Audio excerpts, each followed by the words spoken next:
buenos días a todas, buenos días a todos. Muchas gracias por participar. Bueno, en el día de hoy vamos a empezar a ver un tema que vamos a continuar la semana que viene, que es herramientas para la intervención. Bueno, nos está acompañando nuestro presidente Aníbal Natiuk, junto con expositores del Ministerio de Desarrollo Social. Bueno, con esto damos inicio a nuestra quinta jornada en este curso de introducción a la economía social y el cooperativismo, y le paso la palabra a Aníbal Natiu. Muchas gracias, Diego. Gracias a todos y todas por estar, a las trabajadoras y trabajadores del patronato y a los funcionarios y las funcionarias del Ministerio de Desarrollo Social de la Nación que están disponiendo parte de su valioso tiempo en capacitar a los trabajadores y trabajadoras de nuestro organismo. Digo valioso tiempo porque ciertas áreas del Estado Nacional y Provincial en el medio de la pandemia se volvieron absolutamente centrales para tratar de contener, para tratar de hacer todo lo que haya que hacer para que el país, en esta situación tan dramática que estamos viviendo por la pandemia, no explote, por decirlo de alguna manera, desde el punto de vista social, digamos, con las consecuencias que son, por supuesto, inevitables, que tienen que ver con el virus, con la pandemia y demás, pero bueno, dentro del sufrimiento inevitable que habrá y que hubo en relación a tener que estar aislados, en relación a todos los aspectos negativos que un aislamiento tiene desde el punto de vista social y económico. Sin embargo, hay muchísimos trabajadores y trabajadoras públicas, funcionarios y funcionarias que están dejando todo en la cancha para que esto, bueno, sea lo menos dramático posible para nuestro pueblo, y entre esos están los funcionarios de los Ministerios de Desarrollo Social de provincia y de nación, desarrollo de la comunidad ahora llamado en provincia. Así que les agradecemos muchísimo que puedan estar, y a los trabajadores y trabajadoras del patronato que también tienen una tarea más que importante en este momento tan particular, en donde trabajan con una población que, además de ser en general poblaciones vulneradas o vulnerables, como querramos decirle, tienen además la problemática de haber pasado por la cárcel o estar en conflicto con la ley penal, lo que agrava todas las complejidades que tiene esta problemática. Así que no puedo dejar de agradecerles estar acá. Y hablando del Ministerio de Desarrollo Social y contando un poco por qué estoy acá, es para, de alguna manera, decir y sostener que esta nueva gestión del patronato en la provincia de Buenos Aires está perfectamente alineada con una gestión que tanto a nivel provincial como nacional piensa en la inclusión social.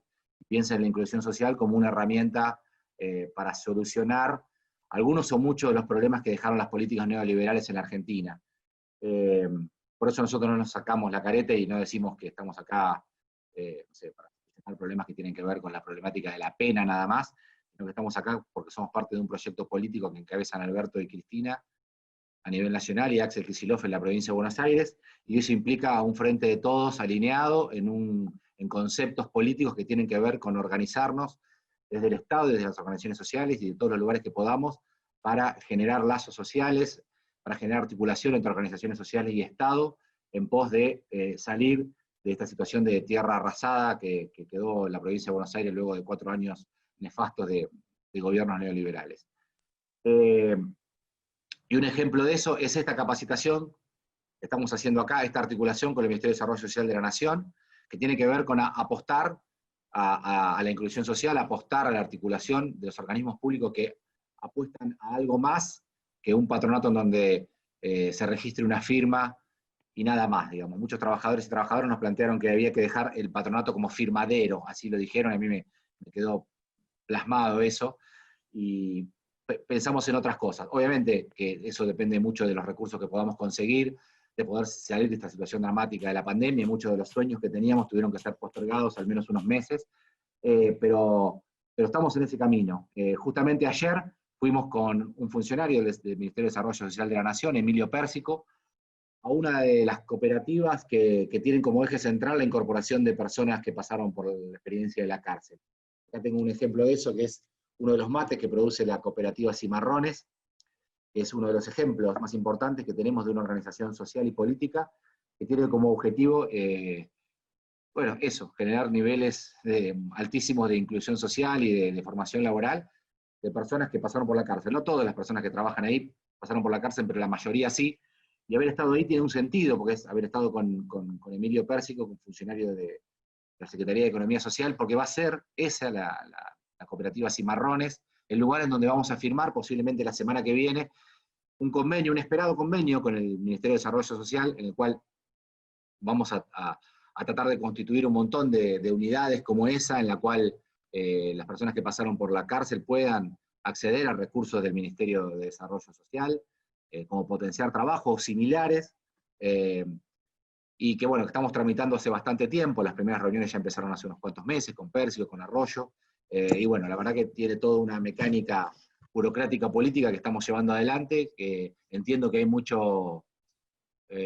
expectativa en el territorio para que esto se ponga en marcha. Nosotros también la tenemos, pero bueno, fuimos ayer a la cooperativa Cimarrones a ver dónde vamos a firmar eso, cómo lo vamos a hacer, a discutir aspectos del convenio, así que eso marcha bien, y va a implicar también para el Patronato de Liberados no solo el éxito de una articulación con organismos estatales, sino el éxito de una articulación con organismos estatales y organizaciones sociales que trabajan por lo mismo que nosotros, que es cortar la hilera de reincidencias que es tan característica de nuestro sistema penal y en general los sistemas penales en la región, digamos, donde las personas que están presas hoy en las cárceles de la provincia de Buenos Aires, aproximadamente en un 60% ya estuvieron presas una, dos o tres o cuatro veces antes. Por lo tanto, como ustedes saben, trabajadores y trabajadoras del patronato, la problemática de la reincidencia o la reiterancia no es un fenómeno aislado, sino que tiene que ver con procesos y caminos por los cuales muchas personas que cometen un delito en general no cometen uno, sino que toman una decisión que los acompaña en buena parte de su vida, que es cometer cierto tipo de delitos en particular, y ahí está el patronato y el resto de los organismos estatales, y estas organizaciones sociales que aportan a decir, no, a ver si cortamos este camino y hacemos algo para dar otras alternativas de vida a las personas que llegan al delito en una situación social de falta de derechos, de falta de acceso a un montón de cosas. Como ustedes también saben, no todos los delitos tienen que ver con la falta de inclusión social, pero algunos de ellos, la mayoría de ellos, sí. Así que hagamos algo juntos, Ministerio de Desarrollo Social de la Nación y Patronato de Liberados, es algo muy positivo y va muy en línea con lo que nos estamos planteando en el gobierno provincial, de generar inclusión social en todos los lugares en donde de la gestión que nos toque. Para esto es necesario, insisto, no solo la articulación de recursos entre diferentes estados, nación, provincia y municipios, sino tomar lo mejor que tiene la sociedad argentina y la historia argentina, que es organización popular, organización social. Hoy contamos con aliados en el territorio que son organizaciones sociales que dicen, nosotros integramos personas que pasaron por la cárcel, que no las discriminamos. Bueno, seríamos más que tontos y tontas si no vamos hacia el campo de lo social y lo político a articular con ese entramado social que está en los territorios y que está esperando una señal de nosotros para decir, bueno, ¿cómo articulamos? ¿Qué hacemos? Bueno, ese va a ser el nuevo camino de este patronato, y eso no lo vamos a hacer juntos, sino con el Estado Nacional también. Por eso vuelvo a agradecer a los funcionarios y las funcionarias del Ministerio de Desarrollo Social que están en este momento, insisto, dando su valioso tiempo, porque estuve 2 o 3 veces en este momento de pandemia en el Ministerio de Desarrollo Social de la Nación, y sé que los funcionarios que están ahí, los trabajadores, no tienen un minuto para malgastar, que no sea estar en la trinchera, conteniendo y aportando la solución de todos los conflictos que se han derivado de la pandemia, que son realmente muy importantes y que tienen que ver bueno, acompañar las situaciones más dramáticas que se dan en los territorios más pobres de la provincia y del país. Así que bueno, quería saludar, agradecer y felicitar a esta iniciativa que está llevando adelante Diego, con toda su experiencia y con su ímpetu, está impulsándonos a todos a recorrer los caminos de la articulación entre el cooperativismo social, la economía popular, y pensar nuevas estrategias para la inclusión social, que no vayan por las alternativas tradicionales de lo que se hizo hasta ahora, sino que apunten a empujar un poquito más. Así que bueno, los dejo con los oradores y las oradoras y les vuelvo a agradecer la presencia a todos y todas.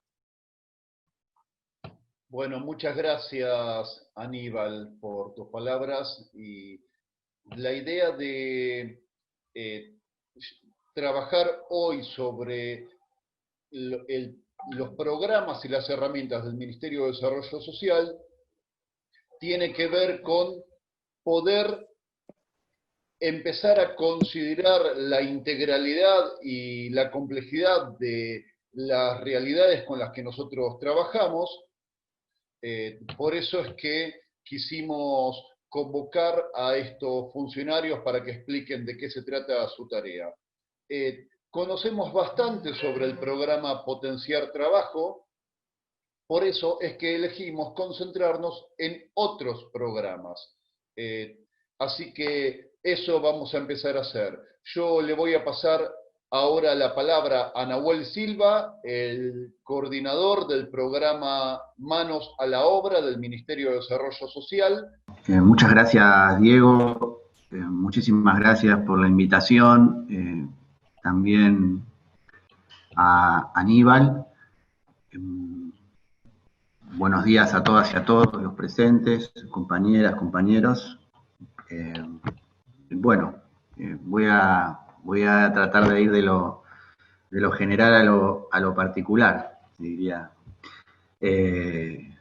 También un saludo a los compañeros Marco y a Sonia, compañeras con los que compartimos el trabajo en la Secretaría de Economía Social desde lugares y roles complementarios e integrales en perspectiva, como bien planteabas vos, Diego, recientemente. Como bien decía primero el compañero Aníbal, nosotros creemos que el trabajo es el principal ordenador de una sociedad, y quizás el desafío en el marco de la reconstrucción de Argentina, uno de los desafíos principales es el de volver a poner una Argentina de pie con eje en la producción y el trabajo, en un contexto donde hemos heredado a partir de un ciclo corto neoliberal, que fueron los 4 años del gobierno de Macri, una Argentina que altos niveles de endeudamiento y con una deuda social brutal, digamos, ¿no? Y que en el marco de la pandemia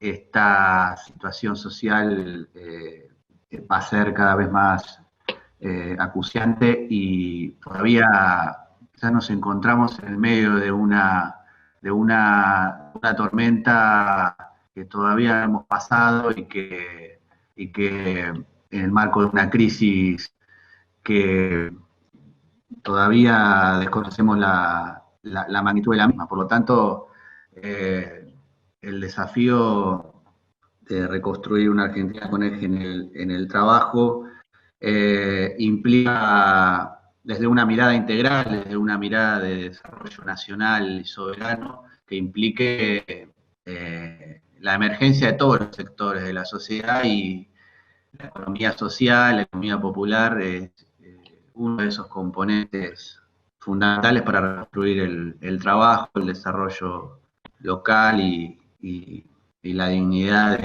de los sectores más postergados de la Argentina, digamos, ¿no? Y yo quería resaltar esas palabras de Aníbal, porque también en el sentido de que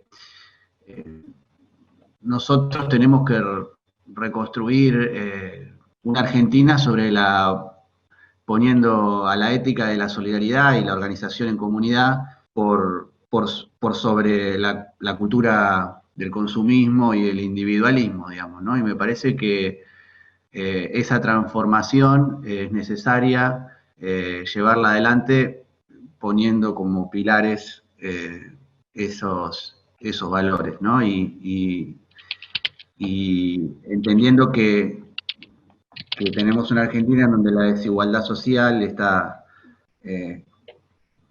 conviviendo con altos niveles de concentración de la riqueza, digamos, y bueno, hay valores que se promueven desde la hegemonía de un sistema que permanentemente, como dice nuestro querido Papa Francisco, descarta al ser humano, y a eso hay que ponerle comunidad organizada, hay que ponerle ética de la solidaridad y, por sobre todas las cosas, reconstruir una Argentina con eje en el trabajo. Bueno, Marcos Solís, ¿estás en condiciones de exponer en este momento, dado que a Nahuel se le cortó la comunicación? ¿Cómo estás, Diego? ¿Qué tal a todos los compañeros? Buen día. Entré un poquito más tarde porque estaba en otro Zoom del Ministerio también. Pero sí, cuando quieras yo puedo empezar, Diego, no hay problema. Vamos para adelante, Marcos, con tu tarea. Colega, debo decirte. Sí, señor. Bueno, a ver, vamos a empezar por el principio. Y un poco, bueno, presentarle algunas cuestiones de la herramienta. Entiendo que lo que ustedes están ahora necesitando, por decirlo de alguna manera, es conocer un poco más la herramienta del microcrédito. Bueno, les voy a comentar lo más sintético que pueda esto y si hay algún momento o posibilidad de alguna consulta la haremos. Bueno, no, a ver, estamos en la Comisión Nacional de Microcrédito, es una comisión, una comisión desconcentrada, forma parte de la Secretaría de Economía Social del Ministerio de Desarrollo. El secretario de Economía Social, seguramente Nahuel lo habrá mencionado recién, es Emilio Pérsico. Nosotros estamos, la comisión está dentro de esa comisión, dentro de la Secretaría. El titular de la comisión es Alberto Gandulfo y yo estoy en el equipo, en la jefatura de gabinete de la Comisión Nacional de Microcrédito. Por supuesto que todos dependemos del ministro de Daniel Arroyo. En principio, decirles un par de cosas de los antecedentes. La Comisión de Microcrédito surgió en el 2006, ese es el número de la ley, y fue un proyecto en el Senado, que salió del Senado, de Alicia Kirchner. Alicia Kirchner, por ese entonces, ella estuvo en el ministerio como ministra a partir del 2003, pero en 2005 y 2006 fue senadora, luego volvió a ser ministra, y el proyecto de ley de microcrédito fue un proyecto de ella, estando en el Senado, y fue presentado a la vez por Mariano Wess, el diputado en ese entonces, Mariano Wess, en el Congreso, en la Cámara de Diputados. Los dos equipos trabajamos, yo tuve la suerte de trabajar con ella en el articulado, ¿no?, de la ley de microcrédito, y Mariano y Alicia presentaron conjuntamente el proyecto, uno por senadores y otro por diputados. ¿Por qué digo esto? A mí me parece importante resaltar el tema del proyecto de ley y de la ley ya de microcrédito, porque es como vino a ocupar un espacio de vacancia que el Estado había relegado históricamente en la Argentina. Ya fíjense que la ley de microcrédito es del año 2006, pero en Argentina se conocen antecedentes de proyectos de microcrédito, de apoyo, de finanzas solidarias, de apoyo al sector de autoempleo, a los emprendedores informales, desde principio de los 90. Es más, fines de los 90, fines de los años 80, el primer programa, considero yo, de microcrédito en Argentina, fíjense, en el año 89, se pone en marcha en la ciudad de Buenos Aires por ese entonces, Guillermo Moreno, tenía a cargo él el PROMUDEM, el Programa Municipal de Desarrollo de la Microempresa. Ahí se lanzan los primeros microcréditos en Argentina, año 89, a principios de los 90 aparece Emprender, una ONG financiada por capitales norteamericanos, por banqueros de Boston, financian las primeras experiencias de la sociedad civil a principios de los años 90. Fíjense que entre el 90, o fines de los 80 y 2006 pasa una década, más de una década, casi 15 años, un poquito más también, de ausencia de políticas nacionales del Estado para financiar y para trabajar con este sector. Hago un paréntesis ahí, en el año 97 se crea el FONCAP, el Fondo de Capital Social, que hasta hoy persiste, por supuesto. En ese entonces lo crea Amadeo, en el gobierno de Menem, para asistir justamente a esta empresa, a esta ONG Emprender, que estaba financiada con capitales norteamericanos, como les comenté recién. O sea, se crea una plataforma de segundo piso para asistir a una sola organización. El resto no pudieron aplicar ahí, habían muy poquitas. A ver, este recorrido rápido es para decirles que hay como una especie de reparación, tanto para las organizaciones pioneras que el Estado no le venía prestando atención en su atención al sector de financiamiento del autoempleo y de la economía popular, y también, por supuesto, una reparación a esos mismos autoempleados que ahora, que por ese entonces, mediados del 2006, pueden tener una herramienta, recurrir a una herramienta de financiamiento inexistente en la Argentina hasta ese momento. A mí me parece que esa es lo valioso de la etapa, ¿no? En este caso, Alicia Kirchner vio claramente que había un espacio de vacancia no ocupado por el Estado y que había que recuperarlo. Esto es lo que hizo que se sancionara esa ley. Fíjense en que, si bien no habían herramientas desde el Estado para atender la problemática, ya a mediados de los 90 la informalidad en la Argentina promediaba el 35%, es decir, de cada 10 trabajadores, casi 4 o 3 trabajadores y medio trabajaban en un puesto de trabajo que se habían inventado ellos mismos. Bueno, es un poco la historia de todo esto, ¿no? Y la importancia que tiene una ley inclusiva como la ley de microcrédito en el financiamiento de la economía popular y el financiamiento solidario.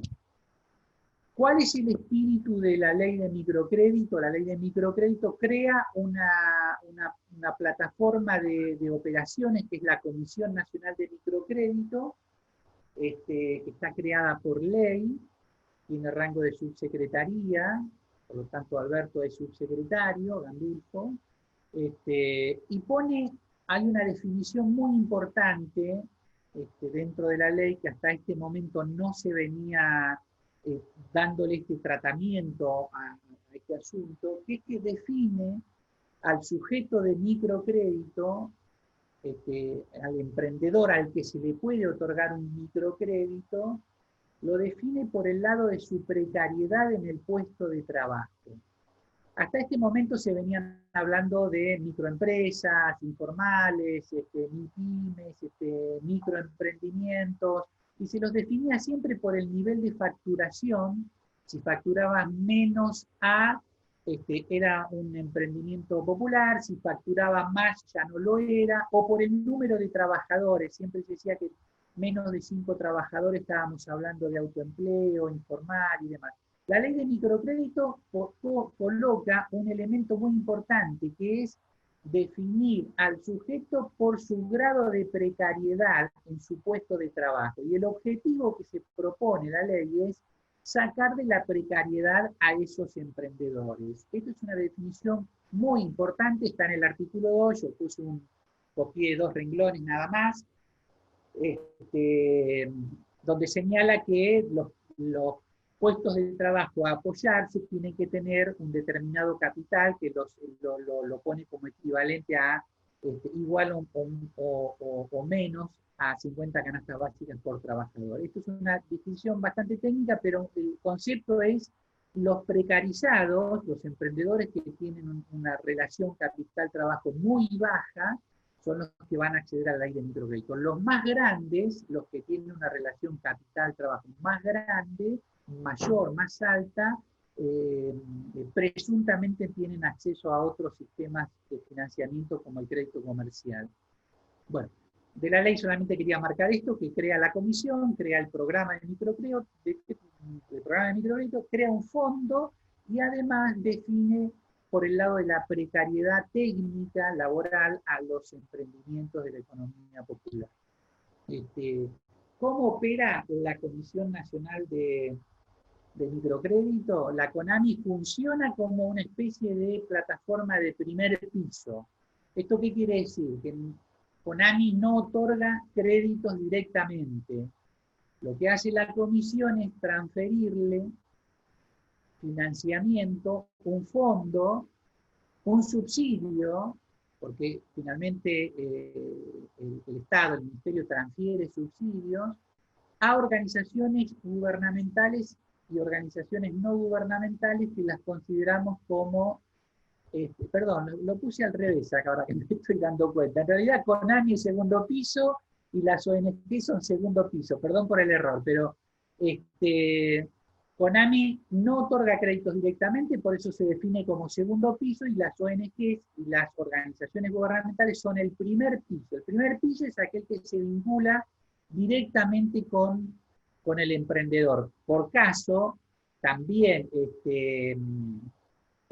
FONCAP es un organismo de segundo piso, y también apoya a organizaciones que son de primer piso, ¿no? Tenemos, hay que mencionar que hay un trabajo de reorientación y de mejoramiento de las herramientas de FONCAP, así que bueno, estamos también empezando a dialogar para articular acciones.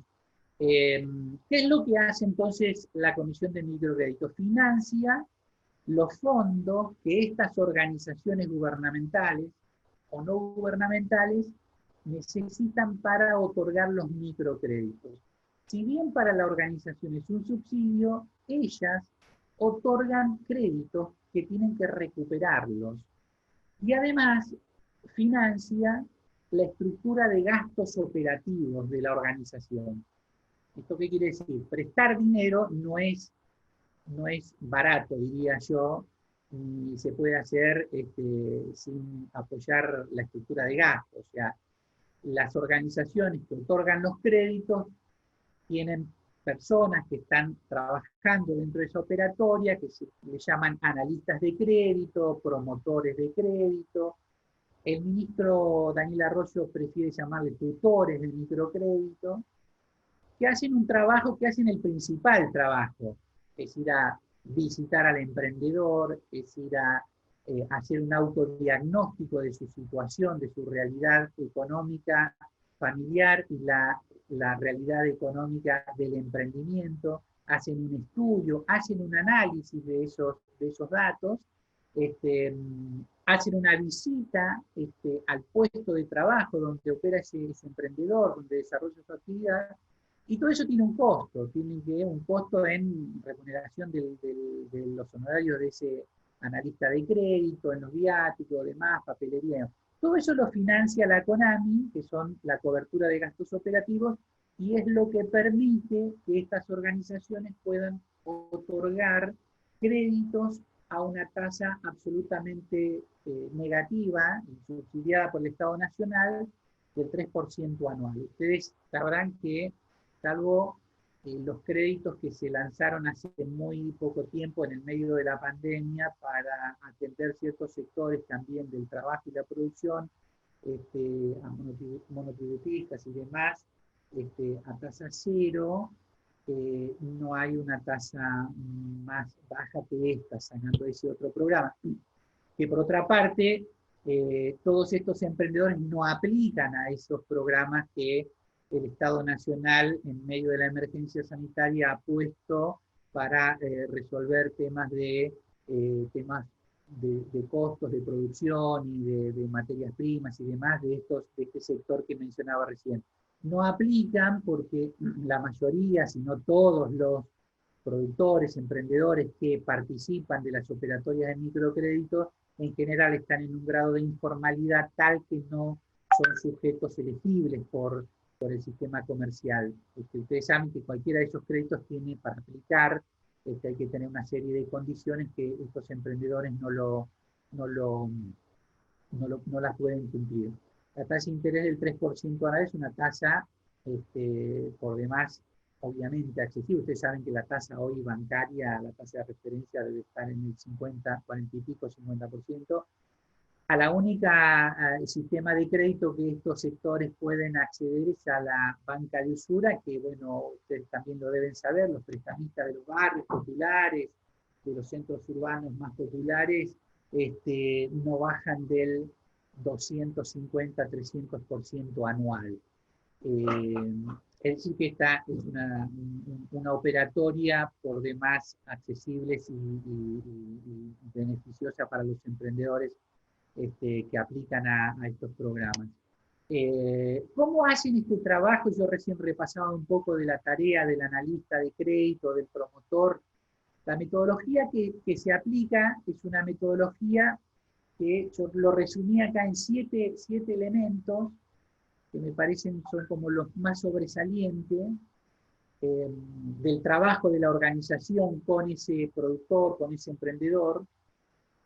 Uno es un criterio muy importante, que es la organización se acerca al emprendedor, no es como lo que se conoce con los créditos comerciales, donde alguien que quiere un crédito tiene que ir al banco.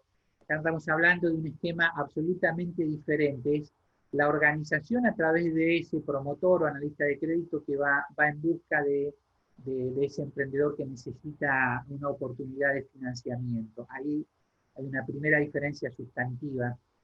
La segunda es que no se requieren de garantías reales para acceder a estos microcréditos, ni es incompatible con otra prestación social. Un emprendedor puede tener cualquier herramienta del Estado Nacional, seguramente muchas de las que habrá nombrado, si alcanzó a hacerlo porque se le cortó la comunicación a Nahuel, no hay incompatibilidad. Una emprendedora, por ejemplo, puede tener una asignación universal o un ingreso familiar de emergencia y puede solicitar un microcrédito. No hay compatibilidad con otras prestaciones sociales.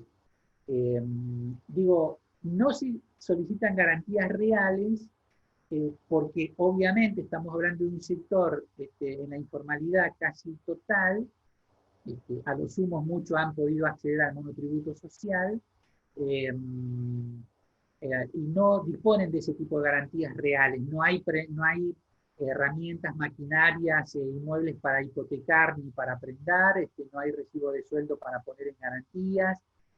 Solamente lo que se cuenta es la experiencia del trabajo y un trabajo concreto que se autodesarrolla con las propias iniciativas y con el propio capital invertido por esa persona.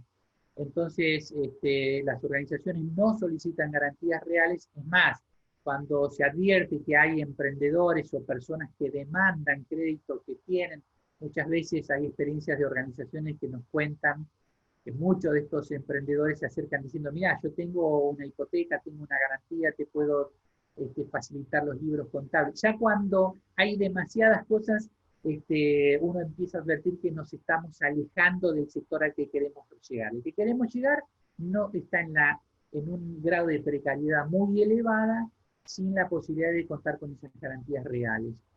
Solo garantía simbólica ponían como un punto, un elemento también central. El grupo solidario es un elemento que reemplaza la garantía real. Se trata, lo sintetizo rápidamente, se trata de otorgarle un crédito a un grupo de emprendedores, pero que no son socios para producir entre sí, sino que se asocian para solicitar el crédito y se apoyan mutuamente para devolver ese crédito. Cada uno lo utiliza en su propia unidad productiva y la van devolviendo ese crédito en la medida que van generando rentabilidad en su negocio. Pero cada uno por separado trabaja y se juntan para pagar de forma conjunta, solicitarlo y devolverlo de forma conjunta. Son socios en la parte administrativa y crediticia y son independientes en la cuestión productiva. Por supuesto que la experiencia demuestra que estos grupos solidarios después terminan muchos trabajando y articulando en cadenas de valor su producción, ¿no? Pero no es una condición de entrada necesaria. También el cuarto elemento es que son créditos escalonados, que le otorgan créditos pequeños al principio y la organización se compromete a renovárselo gradualmente en la medida que van cancelando esos créditos. Esto hace que el emprendedor se entusiasme mucho en recibir un crédito que quizás no le resuelve el problema de entrada, pero que luego cuando va accediendo a otros escalones va resolviendo muchas de sus problemáticas. Y esa escalerita hace que quiera saltar de una a otra y le posibilite también la devolución y la recuperación en tiempo y forma a las organizaciones, a la vez que va mejorando la situación de cada emprendedor. Todas las organizaciones, si bien no hay solicitudes de garantías reales, se hace una evaluación de riesgo, donde se toma en cuenta en riesgo, entre comillas, ¿no es cierto? No es la evaluación de riesgo que hacen los sistemas comerciales o el sistema bancario, pero sí hay un análisis muy minucioso del estado de resultado, del balance,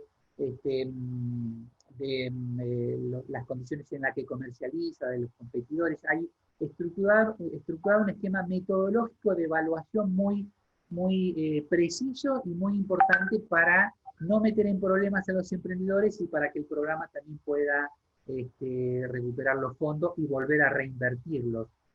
Hay punto 6 es los analistas de crédito visitan los lugares de trabajo para, digamos, tener este acercamiento y empezar a generar lo que dice en el punto 7, que es la confianza y la fidelización de ese emprendedor con el programa. Lo que buscan las organizaciones es que los emprendedores terminen como apropiándose de ese programa, siendo fieles y apropiándose de ese programa de microcrédito, porque en última instancia es un sistema que, si lo cuidan y lo defienden, es un sistema que está absolutamente en línea con sus propios intereses, ¿no?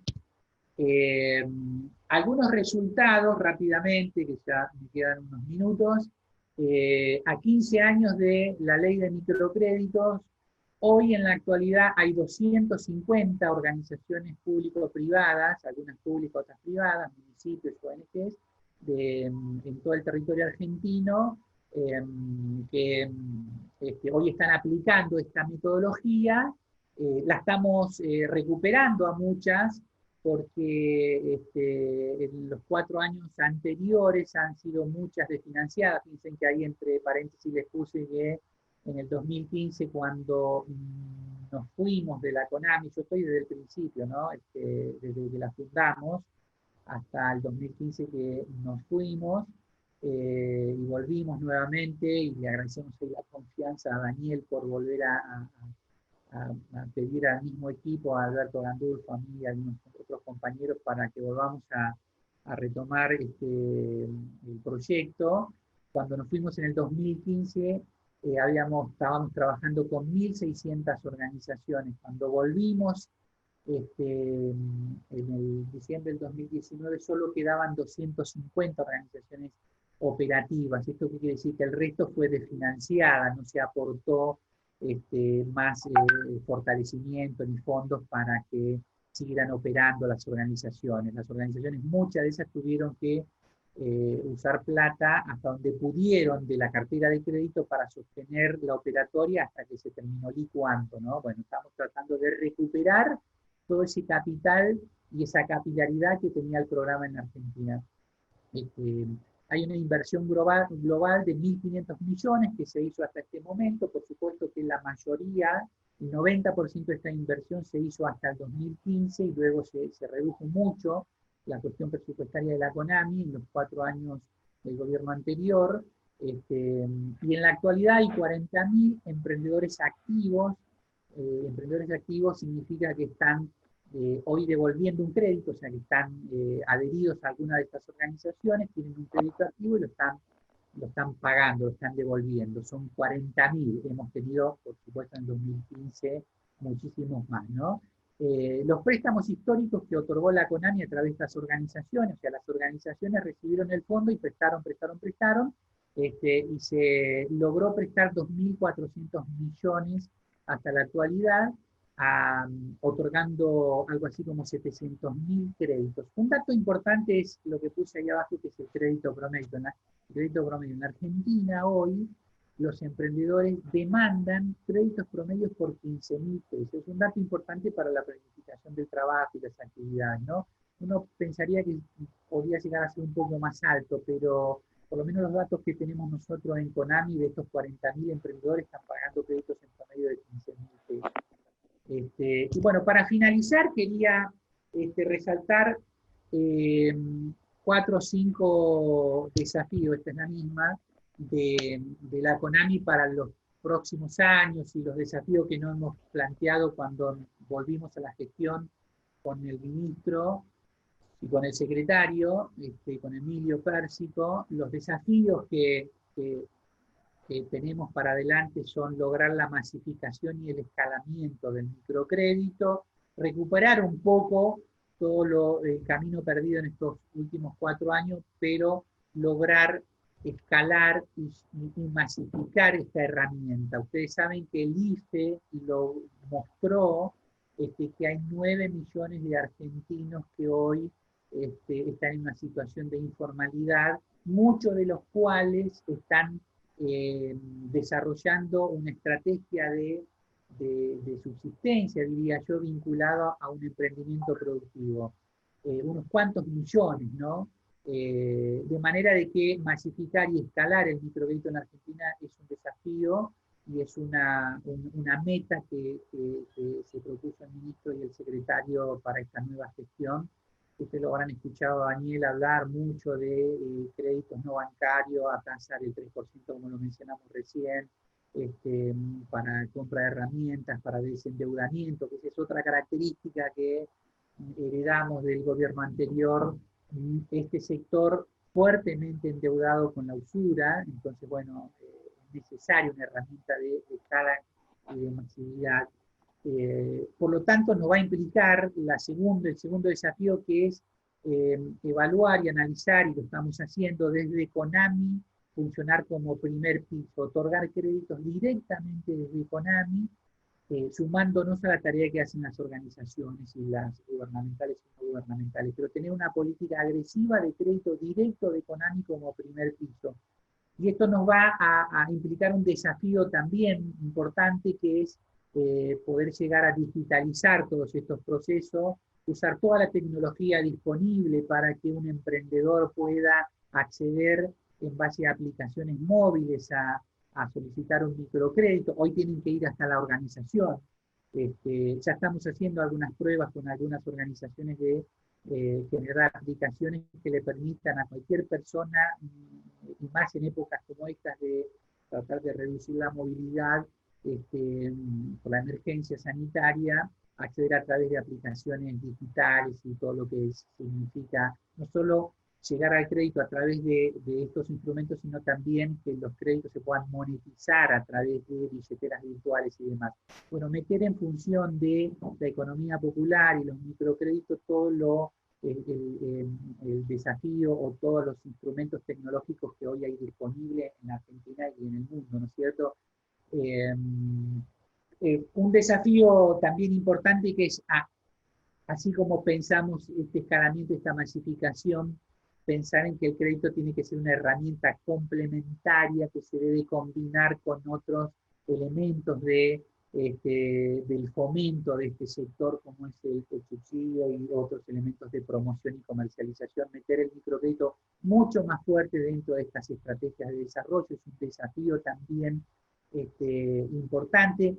Y también entender que podría llegar a ser una de las salidas del ingreso familiar de emergencia, a través de la salida de créditos muy, muy, muy accesibles y blandos, como son los microcréditos, que puedan reforzar el trabajo y la producción de estos sectores. Y todo esto sin relegar, por ejemplo, la metodología de microcrédito, que es el esquema de trabajo, la generación de confianza, el acompañamiento, la asistencia tanto de la CONAMI y las organizaciones a ese sector de la producción y del trabajo que, bueno, hoy la está pasando bastante mal por las situaciones que ya conocemos. Así que bueno,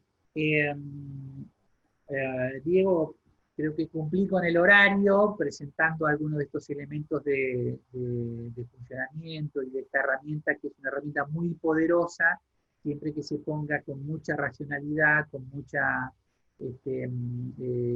conocimiento también, y en función de combinarlo con las estrategias que hoy el territorio también desarrolla. Así que bueno, Ahí está la Comisión Nacional de Microcrédito y hablando mucho con Diego, con ustedes, para tratar de articular mejor con los programas y los proyectos que la institución de ustedes hoy desarrolla. Así que bueno, muchas gracias por escucharme. Bueno, muchas gracias Marcos por tu exposición. Bueno, le cedo la palabra nuevamente a Nahuel Silva para que avance con el programa Manos a la Obra, con la exposición que quedó cortada por cuestiones tecnológicas. Gracias, Diego. Gracias, Marcos, siempre listo ahí con tu presentación muy clara. Nos sirve a todos también para refrescar esta herramienta potente que es el microcrédito y me sirve para enlazarla con la intervención que estaba tratando de hacer. No hice tan bien los deberes como Marcos, que tiene una presentación, pero voy a tratar de brindar los elementos centrales del funcionamiento del Manos a la Obra, que es una herramienta de una política pública contemporánea a la constitución de la Comisión Nacional de Microcrédito y del programa del microcrédito, ¿no? Tiene 15 años también de funcionamiento en un contexto, como decía, de la Argentina muy complejo de reconstrucción del país y de un sector como es el de la economía social y popular que genera mucho empleo, mucho trabajo. Y bueno, hoy el programa Manos a la Obra está reglamentado mediante la resolución 2476 del año 2010, es la resolución vigente hoy que reglamenta el programa. Decir que es una herramienta programática de otorgamientos de subsidios no reintegrables a unidades económicas de la economía social, cooperativas de trabajo, asociaciones de productores, empresas recuperadas, comunidades originarias, y también a organizaciones gubernamentales como pueden ser los estados provinciales y los estados municipales. ¿Cuál es el objetivo central del programa Manos a la Obra? El acompañamiento a estas unidades productivas para la renovación o equipamiento, compra de maquinarias, herramientas, insumos y capital de trabajo, con el eje puesto en el fortalecimiento de la instancia productiva, ¿sí? La instancia productiva de aquellas unidades económicas que desarrollan la producción de bienes o la prestación de servicios, en el marco de la economía social y popular. ¿Sí? Ese es el objetivo central, digamos, del programa. Si bien hoy desde el Ministerio está constituido como un programa, en su resolución y en su constitución se hablaba de un plan nacional que implicaba e implica la integralidad y la complementariedad mediante la intervención en el territorio de distintas herramientas, como decía Marcos, el microcrédito, en este caso el subsidio, el monotributo social, el compre social, los centros de integración comunitaria. Pero en el Ministerio, el programa Manos a la Obra funciona como una herramienta de subsidio para el desarrollo de proyectos productivos comunitarios, ¿sí? ¿Quiénes pueden ser receptores de los subsidios? Organizaciones administradoras, que van a tener la responsabilidad de ejecutar y rendir los fondos. Como decía, son subsidios no reintegrables que se pagan por única vez, que pueden ser presentados a través de organizaciones de la sociedad civil constituidas en cooperativas, mutuales, asociaciones civiles, federaciones, confederaciones, y dentro de las cuales el programa ha trabajado con cooperativas de liberados y de hecho estamos empezando a trabajar nuevamente con las mismas, y organizaciones gubernamentales como son los municipios y los gobiernos provinciales, como les decía. Hoy nosotros hemos recreado el trabajo en el marco de la pandemia, lo cual nos ha permitido, a raíz de que hay un equipo muy consolidado, como también hay en la CONAMI, poder recrear el trabajo y empezar a dar respuesta en un contexto realmente muy difícil. Siempre digo que hoy nuestra intervención implica sostener puestos de trabajo, implica sostener los ingresos o mejorarlos un poco de los compañeros y las compañeras que se desarrollan en el marco de la economía social y popular, y preparar las condiciones para mejorar las instancias productivas en el marco de la salida de la pandemia, digamos, ¿no? El Manos a la Obra es una herramienta que tiene un componente de abordaje territorial muy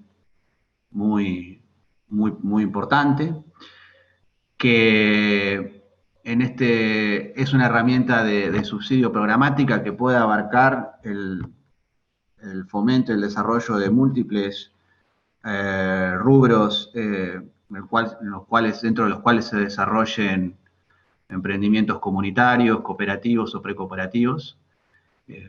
Para que tengan una idea, ha financiado desde el sector metalúrgico, pasando por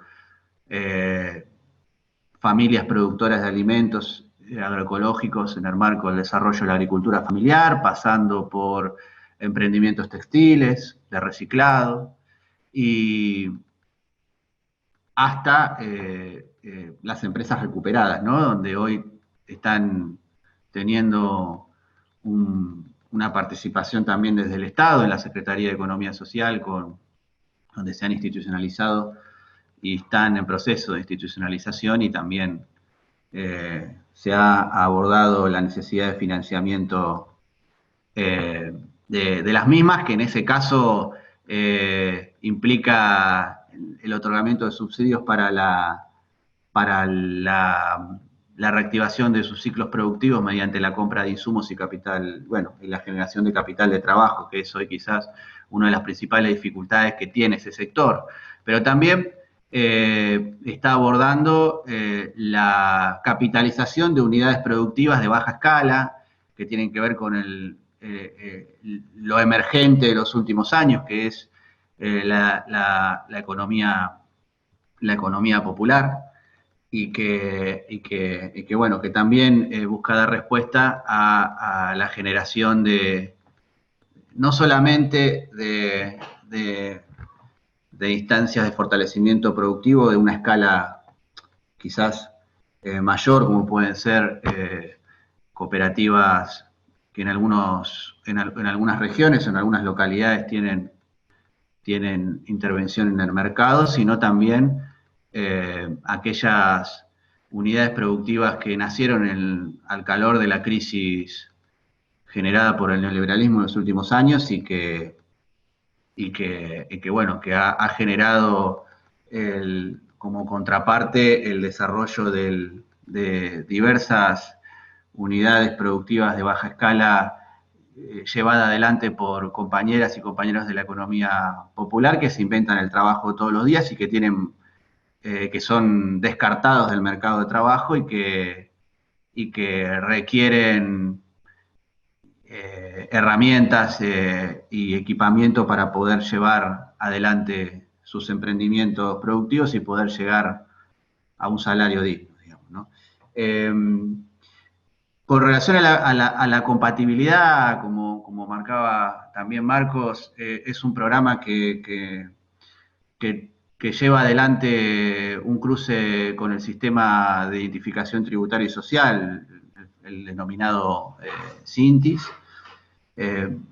para tener un parámetro, digamos, de compatibilidad en el programa. Hoy se está tomando aquellas compañeras y aquellos compañeros que perciban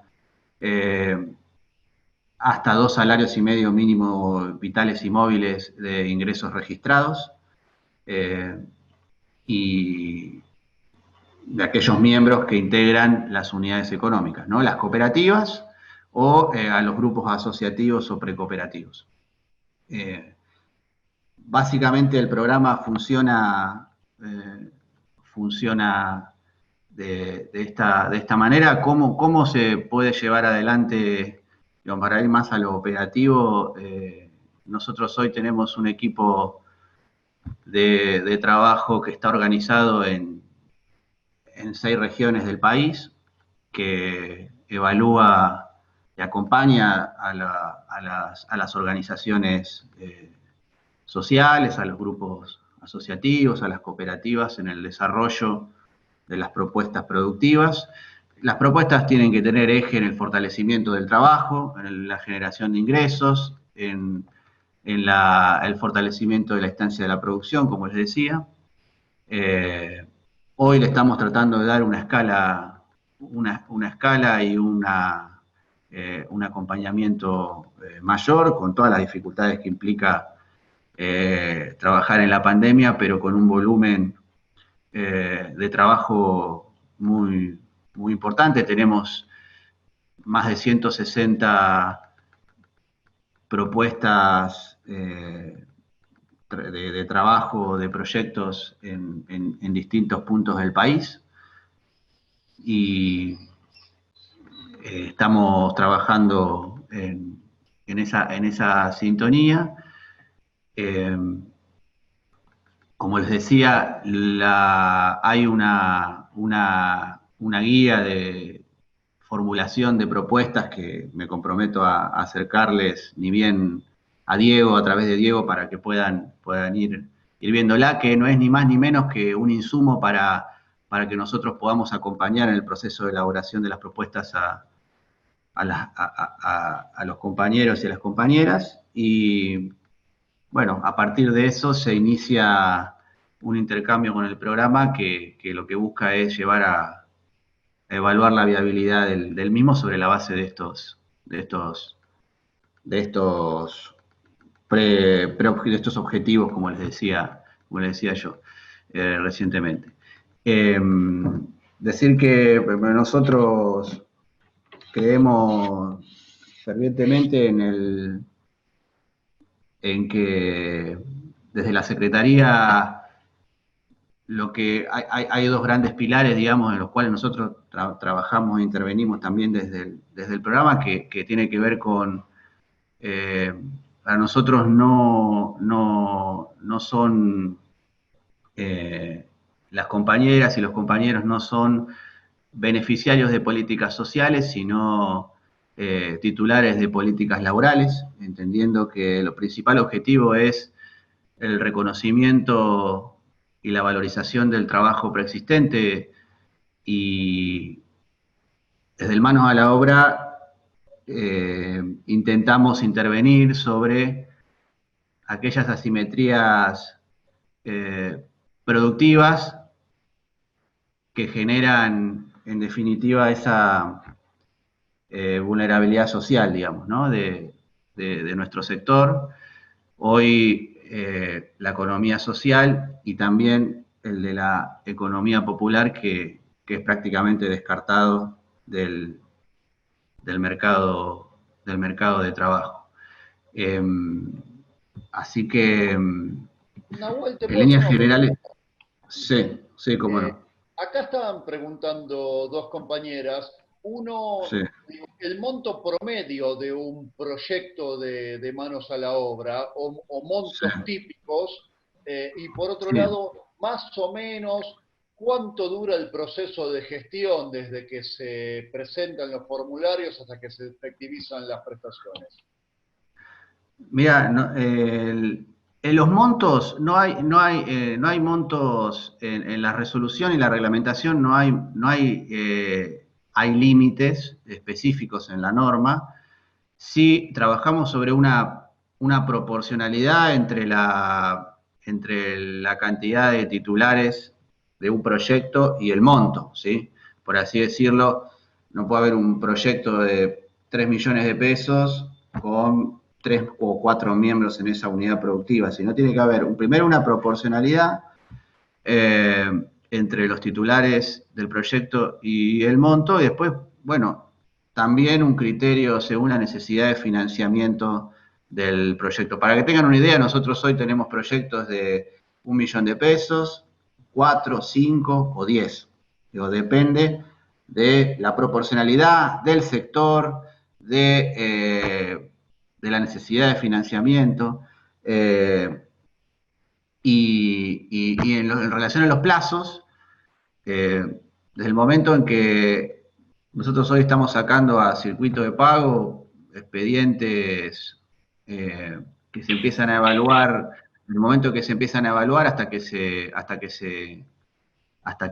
salen a circuito, por lo menos desde la coordinación, en general estamos tardando aproximadamente 45 días, y después, bueno, lógicamente hay una instancia que nos excede, que tiene que ver desde que ingresa el circuito del ministerio, que pasa por distintas áreas hasta que se llega a pagar, pero en general los proyectos que hemos sacado este año, desde el momento en que se trabajan, entendiendo que hay un volumen muy grande y no podemos abarcar todos los proyectos al mismo tiempo, evaluar todos los proyectos al mismo tiempo, en general están tardando aproximadamente entre 2 meses y medio y 3, ¿sí? Eso es como para poner. Acá, Diego, si vos hablás de la normativa de 10 salarios mínimos vitales y móviles por puesto de trabajo, en realidad esa es una de las líneas de financiamiento de manos a la obra, que es la de las empresas recuperadas, pone un criterio, digamos, de hasta 10 salarios mínimos vitales y móviles por trabajador. Eso te está dando una pauta al salario mínimo vital y móvil de hoy de hasta 167.500 pesos por asociado de una cooperativa, de una empresa recuperada, y pone un límite de hasta 100 trabajadores por empresa recuperada. Pero después hay otra línea, que es la de servicio de apoyo a la producción, que no pone un límite por salario mínimo vital y móvil. Por lo tanto, ahí se puede trabajar también según este criterio que te decía de proporcionalidad y necesidad de financiamiento. Nosotros hoy desde el programa, por ejemplo, hemos acompañado con financiamiento a Farmacop, que es el primer laboratorio recuperado por sus trabajadores de América Latina, que está hoy asociado con capitales nacionales y para producir test rápidos de COVID-19. Nosotros con Manos a la Obra hemos intervenido para reactivar la línea de control de calidad y la producción de gotas medicinales. Y es una empresa recuperada en este caso que tiene más de 80 trabajadoras y trabajadores.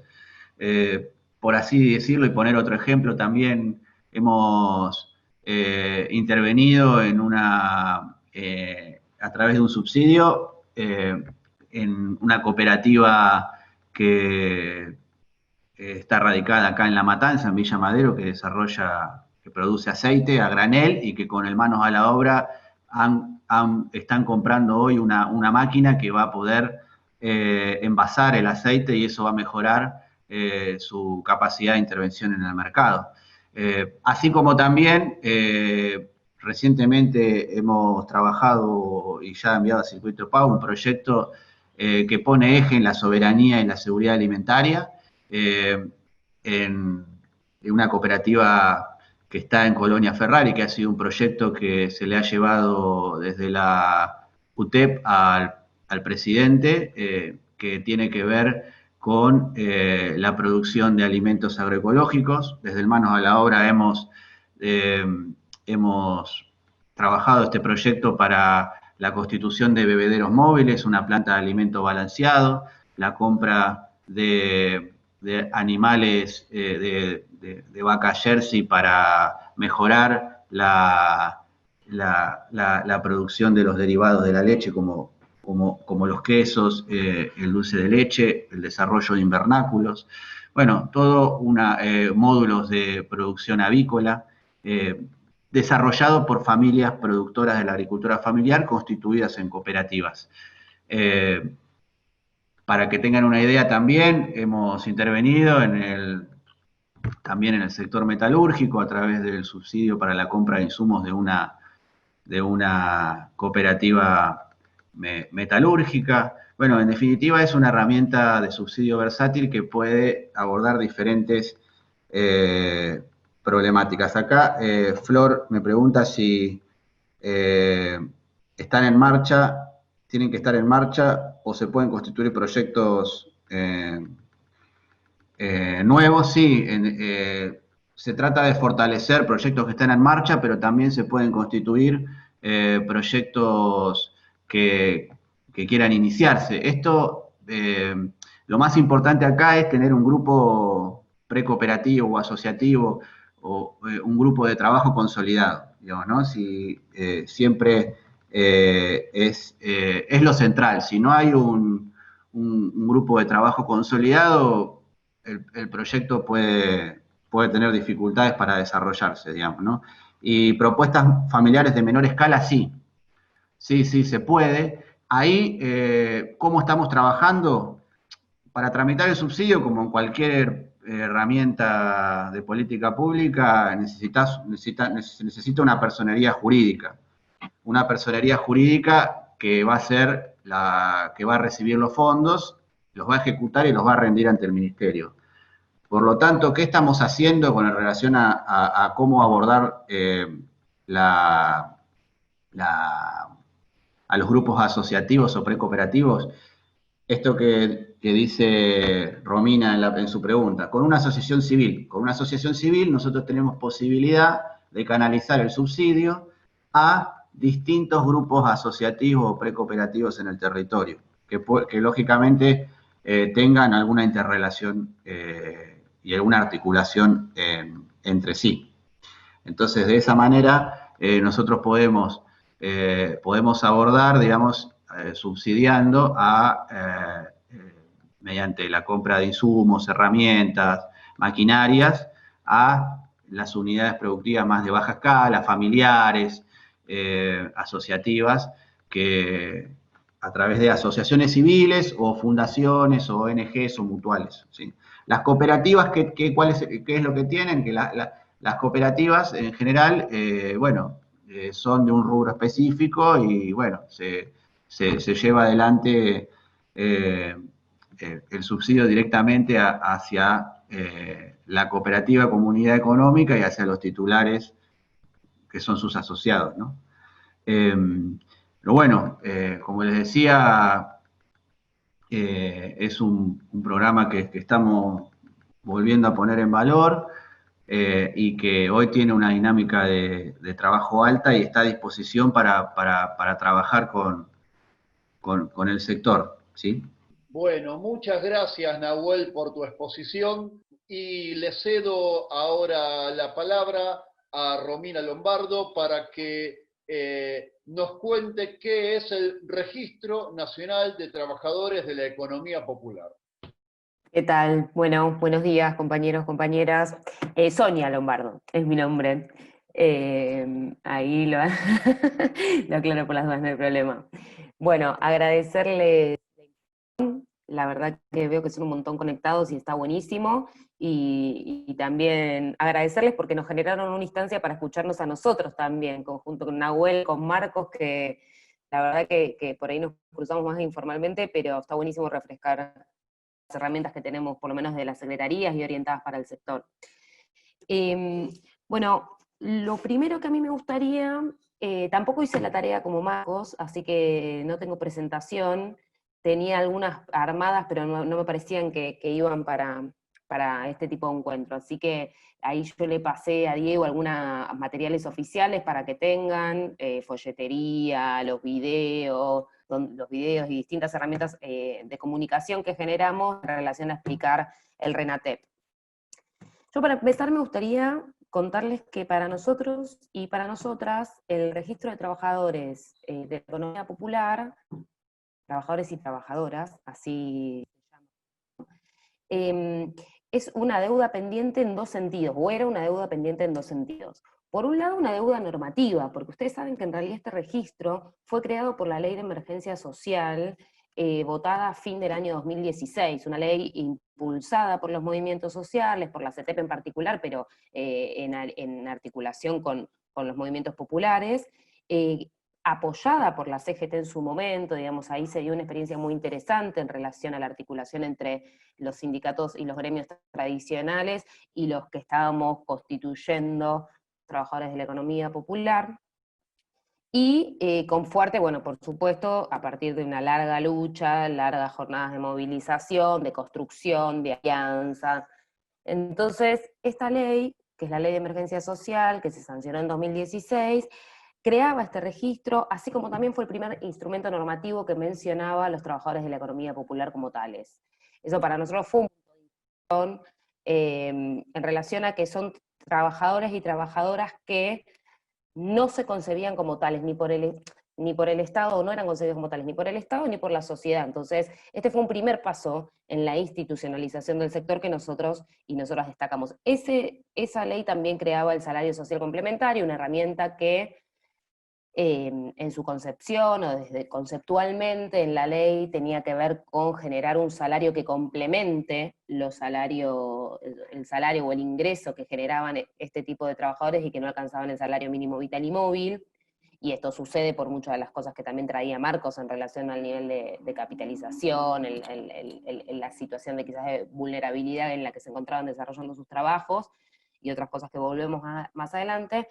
La idea de salario también para nosotros era, y fue un punto de inflexión en relación al sector, y que simplemente de esta manera también lo era, finalmente, eso sí se creó, a diferencia del registro, pero se terminó implementando como un programa de transferencia individual, digamos, de los convencionales. Nuestra idea es tratar de retomar ese concepto, vamos a ver si lo logramos. Pero bueno, tiene que ver con esto de considerar a este sector como trabajadores, y un eje que creo que estructura, o que la nueva gestión viene a imponer, y sobre todo a la Secretaría, tiene que ver con desplazar el eje estructural de las políticas de la Secretaría desde digamos, el eje estaba puesto en la vulnerabilidad social, y nosotros estamos queriendo desplazarlo a considerar la vulnerabilidad socioproductiva. Entonces queremos dejar de hablarle a titulares de beneficios sociales y queremos empezar a hablarle a trabajadores y trabajadoras. Esto cambia la orientación y los objetivos necesariamente de toda la Secretaría, porque básicamente no trabajamos solo para la inclusión social, que para eso quizás están todas las herramientas, sino que nosotros queremos trabajar a partir de todas las herramientas, incluso lo marcaban muy bien las intervenciones anteriores, queremos trabajar en el impulso a los trabajadores de la economía popular desde su desarrollo productivo y económico. Es decir, queremos trabajar sobre la integración económica, productiva y por supuesto finalmente social de estos trabajadores, pero a partir de su trabajo, como bien decía Nahuel en la primera intervención, entendemos que el trabajo es el gran organizador social que nos va a permitir desarrollarnos, crecer, en principio salir de la crisis, pero después también desarrollarnos y crecer, ¿no? En todos los sentidos. Entonces, en ese sentido, el registro que implementamos ahora era una deuda normativa. Y por otro lado, también consideramos que es una deuda social, porque en realidad viene a dar respuesta a un sector muy grande de trabajadores y trabajadoras que se visibilizaron con la pandemia, pero que no aparecieron ahora, ¿no? De hecho, la data hace muchos años que nosotros vemos que hay un sector muy grande de trabajadores y trabajadoras que están por fuera de las relaciones asalariadas, que es históricamente el mercado de trabajo y por ende nuestras sociedades, y por estar fuera de este tipo de relaciones asalariadas formales, no tienen laboral, no tienen acceso a la jubilación, no tienen acceso a la obra social, se encuentran permanentemente en situación de vulnerabilidad, tienen muy pocas posibilidades de crecer desde sus emprendimientos, y no son gente que solo está desempleada, sino hay gente que trabaja. Digamos, por supuesto que hay un montón de gente que le falta trabajo, le falta empleo, pero nosotros y nosotras lo que vemos hace mucho tiempo es que hay mucha gente que trabaja que en todo caso lo que está bien, lo que hay, y hace bastante tiempo, es una crisis de empleo, como lo conocemos, en relación de dependencia, con un jefe, con un salario en blanco, con los aportes, digamos, eso es lo que un poco está en crisis, y no está en crisis solo acá, sino que en varios países, y quizás tiene que ver con del capitalismo en la actualidad, y hay un montón de análisis como mucho más superestructurales que se pueden hacer. En nuestro país esto es evidente hace mucho tiempo. Hay un nivel de informalidad muy alto, casi el 35%, que se arrastra hace años, digamos, ni siquiera que lo profundizó, por supuesto, el gobierno macrista, pero que también lo arrastrábamos desde antes.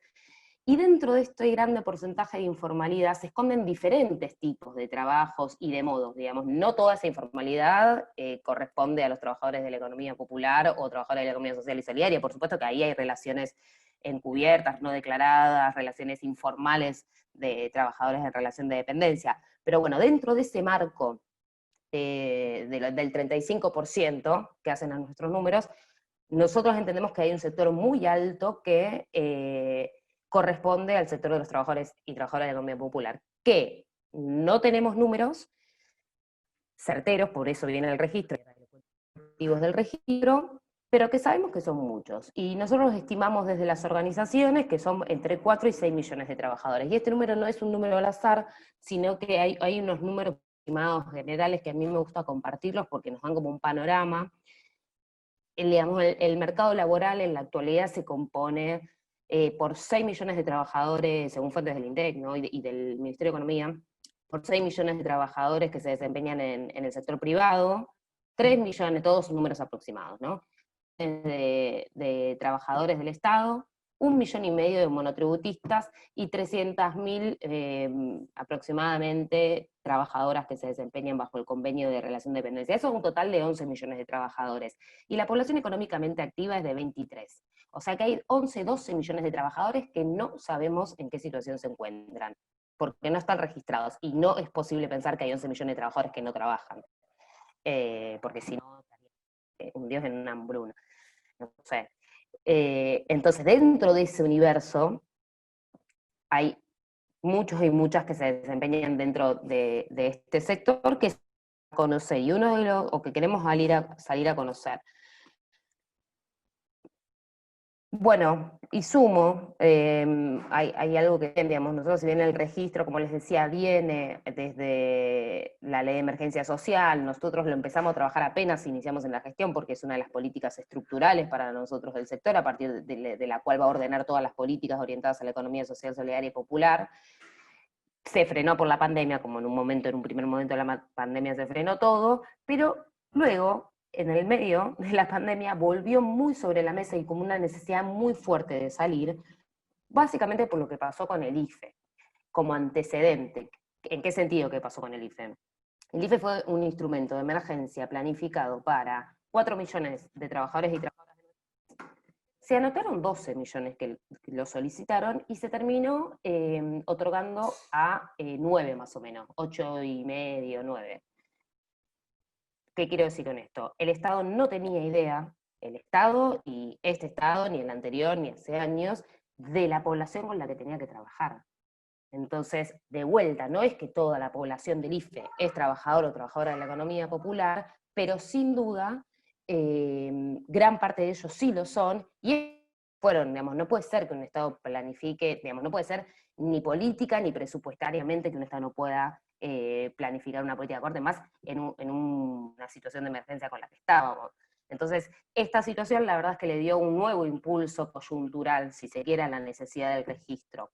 ¿Y por qué? Digamos, hay dos objetivos que tiene el registro generales, ¿no? En términos generales. Por un lado, conocer, ¿no? En este sentido que les venía diciendo, conocer cuántos son los trabajadores de la economía popular, quiénes son, qué hacen, cómo se organizan y dónde lo hacen, ¿no? Por eso el registro prioriza o inscribe a partir de ramas de actividad económica. Nosotros consideramos 6 ramas de actividad económica: industria manufacturera, construcción, infraestructura social y mejoramiento, trabajadoras sociocomunitarios, trabajos sociocomunitarios, reciclado y mejoramiento ambiental, y servicios personales, que es como, comercio popular y espacio público, otra rama importante del sector, y servicios personales y otros que se engloban varios servicios que no encontrábamos, o sea, no aplicarían en las otras ramas. Y en este sentido, digamos, esto tiene que ver con conocer qué se hace y dónde se hace, conocer en qué situación se encuentra cada uno de los trabajadores para saber qué herramienta de la Secretaría, del Ministerio y ojalá de otros ministerios, o sea, del Estado en general, es la que necesita el trabajador en ese momento para desarrollar su emprendimiento. Siempre con el objetivo de desarrollar, impulsar su emprendimiento productivo, sea individual o colectivo. Por supuesto que en lo colectivo, digamos, es políticamente con el que estamos más de acuerdo. Pero también partimos de la base que sabemos que muchos y muchas de los trabajadores de este sector son trabajadores individuales. Y a esos trabajadores también los vamos a registrar y los queremos impulsar, y en todo caso desarrollar herramientas, como puede ser manos a la obra, o distintas herramientas que fomenten su asociación. Pero no queremos dejarlo afuera porque son gran parte. Y la verdad es que como también es una economía que nace al lado de las necesidades y a partir de las necesidades, hay muchas estrategias, muchas formas, y hay todas. Uno puede tender, y digamos, la visión mucho más ligada a la economía social y solidaria con la que compartimos en términos de la asociación y la solidaridad, de los lazos y el desarrollar las relaciones laborales, podemos compartir el horizonte, pero quizás no tanto ir a buscar a todos y registramos trabajadores y trabajadoras, de hecho, ¿no? Porque, no, aparte esto es una aclaración también, este registro registra trabajadores, o sea, todos los que se registren y sortean el proceso que después les cuento, que sean aprobados, van a, ahí dicen que se entrecorta, no sé si me escuchan bien, van a tener un número de registro como trabajador. Luego, relevamos las unidades productivas, porque estos son datos que a nosotros, por supuesto, nos interesan y son claves del sector, y también queremos saber si se organizan y si son colectivas, de qué manera se organizan, y dónde se ubican esas unidades productivas. Pero las relevamos, no registramos las unidades productivas, que esta es una pregunta que a veces puede confundir. Bueno, y este sentido, digamos, era el primer objetivo del registro, que tiene que ver con conocer, y principalmente, digamos, con lo que les decía del IFE, un Estado que no conoce la población a la que se dirige difícilmente pueda planificar políticas públicas acordes. Entonces es un primer objetivo básico, muy básico, pero fundamental.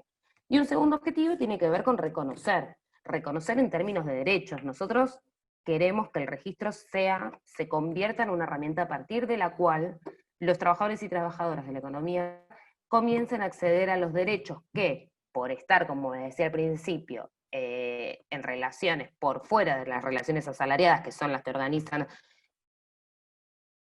o digamos, que garantizan los derechos en el trabajo, a partir del trabajo, no tienen ninguno de los derechos garantizados. Entonces, nosotros, a mediano plazo, en un segundo objetivo general, si se quiere, para nosotros el RENATEP es un instrumento a partir del cual se tienen que empezar a reconocer los derechos de los trabajadores y trabajadoras. Entonces, el RENATEP se convierte como la herramienta a partir del cual los trabajadores, y se va a convertir, eso hay que construirlo, puedan acceder a las herramientas que tiene la Secretaría, a las que ya existen, como las que comentaban recién los compañeros y las compañeras, como otras que estamos pensando. Nosotros los organizamos como, si se quieren, diferentes beneficios u herramientas para acceder a los trabajadores. Por un lado, los relacionados a las herramientas fiscales. ¿Qué son herramientas fiscales? O por lo menos el acceso, lo que hoy existe es el acceso al monotributo social, eso sigue vigente, le vamos a dar un impulso, pero también estamos elaborando un monotributo, estamos tratando de sacar un monotributo costo cero. Para nosotros estas, digamos, son derechos, porque a partir del monotributo empiezan varias cosas, empiezan a hacer aportes jubilatorios, en el caso del monotributo social pueden acceder a una obra social, que igual sabemos que tienen muchas dificultades todos los monotributistas sociales para acceder a las obras sociales, pero bueno, es la manera que tenemos hoy, si bien estamos pensando otras, es la manera que hoy existe para poder vincularse al sistema de salud de las obras sociales, y pueden empezar a tener la capacidad de facturar, lo cual para el desarrollo de los emprendimientos productivos es importante, además de formalizar las actividades económicas. Otra de las herramientas que nosotros consideramos son las financieras, como la en términos de microcréditos, de subsidios como el manos a la obra, o como por ejemplo lo que trabajamos, que anunció el ministro Arroyo hace un par de semanas, el convenio con el Banco Nación, a partir del cual todos los titulares del potenciar trabajo pasaban a tener cuentas que son similares a las cuentas salario, digamos, a las cuentas que tiene el salario, porque en realidad hasta acá ustedes saben que los beneficiarios de las políticas del ministerio tienen cuentas que se les abre el ministerio que no son de libre disponibilidad porque no les pertenecen a las personas, sino que les da el ministerio. Entonces solo pueden recibir transferencias del Estado. Eso, si uno quiere apostar al desarrollo productivo, lo mismo, ¿no? Necesitan que los compañeros y las compañeras puedan realizar transferencias, recibir plata de privados, tengan una cuenta, y además empiecen a ser sujeto de crédito del Banco Nación, que también tengan una vía de acceso al financiamiento o tengan la posibilidad de hacerlo. Bueno, después están las herramientas de financiación, digamos, estas están un poquito más demoradas, producto también de la pandemia, pero bueno, la idea es poder desarrollar capacitaciones acordes con certificación laboral, poder empezar a acreditar los saberes que los trabajadores y trabajadoras del sector tienen. Después, bueno, las herramientas laborales más ligadas al salario social complementario y las de comercialización que tienen que ver con el compre social y la organización de ferias que también se vieron muy afectadas por la pandemia, y empezar a desarrollar y ampliar los circuitos de comercialización de manera de que sean mucho más amigables con el sector. Nosotros, a ver, yo les... antes, una aclaración que también es una pregunta que surge mucho, no es que por estar al registro de trabajadores y trabajadoras de la economía popular acceden directamente a todos los beneficios de la Secretaría, por supuesto que no. De hecho, el registro, sobre el final les voy a decir las condicionalidades, pero tiene condicionalidades mucho más amplias que muchos de los programas de la Secretaría, porque en realidad nosotros vamos a registrar trabajadores, entonces no queremos registrar, como decimos. Entonces, tiene criterios un poco más amplios que algunos de los programas de la Secretaría en relación a que queremos registrar a todos y todas, y más no todos se encuentran en la misma situación social, económica y productiva. Y yo les decía en un momento, ¿no? Sí, es una economía que surge de la necesidad, que surge y que nace para cubrir las necesidades básicas, pero también es un sector de la economía que se desarrolló mucho, porque no tiene que ver solo con la situación de vulnerabilidad, no es una economía de los pobres nada más, sino que tiene que ver con nuevas formas de trabajo que se desarrollaron a partir de la necesidad, pero que también fueron creciendo mucho. Entonces, la definición de economía popular es compleja en el sentido de que no hay una sola cosa que lo define, ¿no? Y creo que lo decía Nahuel, son trabajadores y trabajadoras que se crearon su propio trabajo, que producen o que comercializan bienes o servicios, que se desarrollan en unidades productivas que se insertan en el mercado de manera muy desigual porque no tienen las herramientas financieras, fiscales, que organizan el mundo de la economía. Pero no es una economía necesariamente de pobres, aunque surja de la necesidad, es una economía que se desarrolló, y que se desarrolló mucho. Entonces, puede haber, y lo digo así, puede haber un trabajador de la economía popular que gane 30.000, 40.000 pesos, si es un trabajador de la economía popular, por el tipo de trabajo que realiza, por la relación que tiene con los medios de producción, porque trabaja en cooperativa que le va bien, y por la forma de organizaciones del sector, aunque no sea, no sé si se entiende. Digo esto porque es una pregunta muy frecuente y porque no estamos generando, esta es una batalla, y no estamos haciendo un nuevo registro de la pobreza. Eso es lo que más hay y lo que más existe. Datos de vulnerabilidad los tenemos. Lo que no tenemos es datos e información. El Estado no tiene, porque las organizaciones la conocen muy bien, pero el Estado no tiene información sobre la tarea productiva que realizan. Entonces no es solo una cuestión de la garantía de derechos, que es, y es la fundamental, porque son trabajadores y trabajadoras que tienen todos sus derechos vulnerados, pero es eso, y es también que el Estado conozca el aporte que hace social y económicamente todo este sector de la actividad.